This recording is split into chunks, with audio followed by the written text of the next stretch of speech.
Assalamualaikum warahmatullahi wabarakatuh. Halo, kembali lagi dengan saya Rian.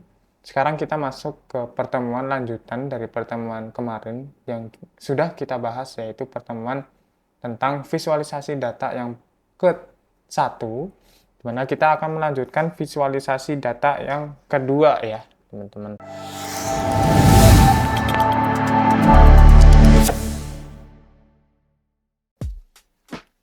Nah, di sini ada sedikit pengantar ya. Ini juga untuk merefresh tentang pertemuan atau pembahasan yang kemarin.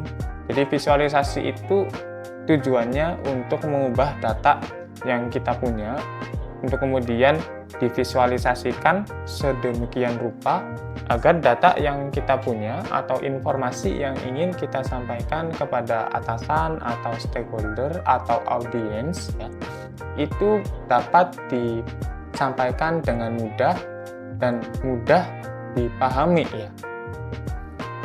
Nah, visualisasi juga selain itu ya, selain menyampaikan informasi dengan mudah, itu juga bisa jadi acuan atau langkah untuk pengambilan keputusan terhadap tangkapan tren, pola, dan anomali pada data yang kita punya, untuk kemudian bisa jadi sebuah keputusan untuk meningkatkan atau mengoptimalkan bisnis yang kita punya atau perusahaan gitu. Nah, selanjutnya kita akan lebih dalam membahas tentang tools-tools yang digunakan untuk visualisasi data. Yang kemarin kita sudah sebutkan beberapa toolsnya ya.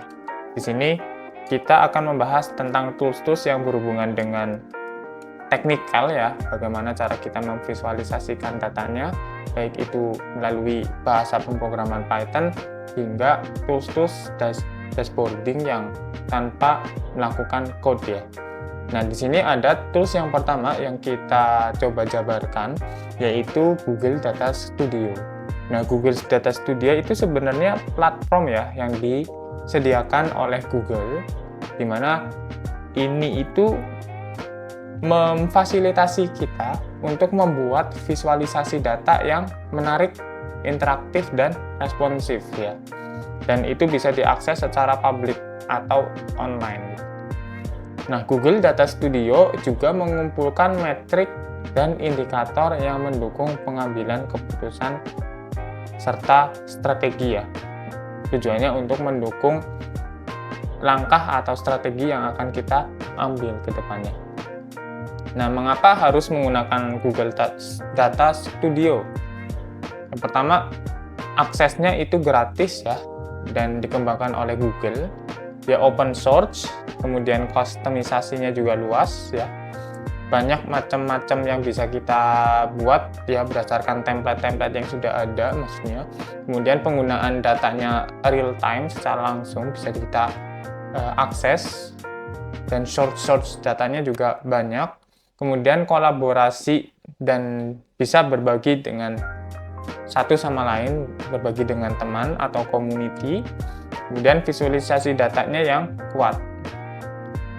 Ini adalah beberapa kelebihan dari GDS ini, yaitu yang pertama untuk membuat laporan yang interaktif.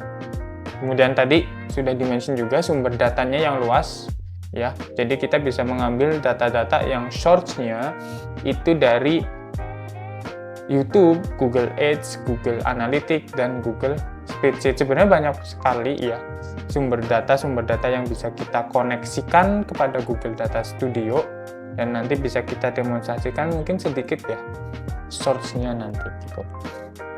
Nah, kemudian ada opsi widget yang lengkap. Jadi GDS ini sudah menyediakan beberapa opsi-opsi grafik yang bisa kita gunakan nih berdasarkan sesuai kebutuhan maksudnya.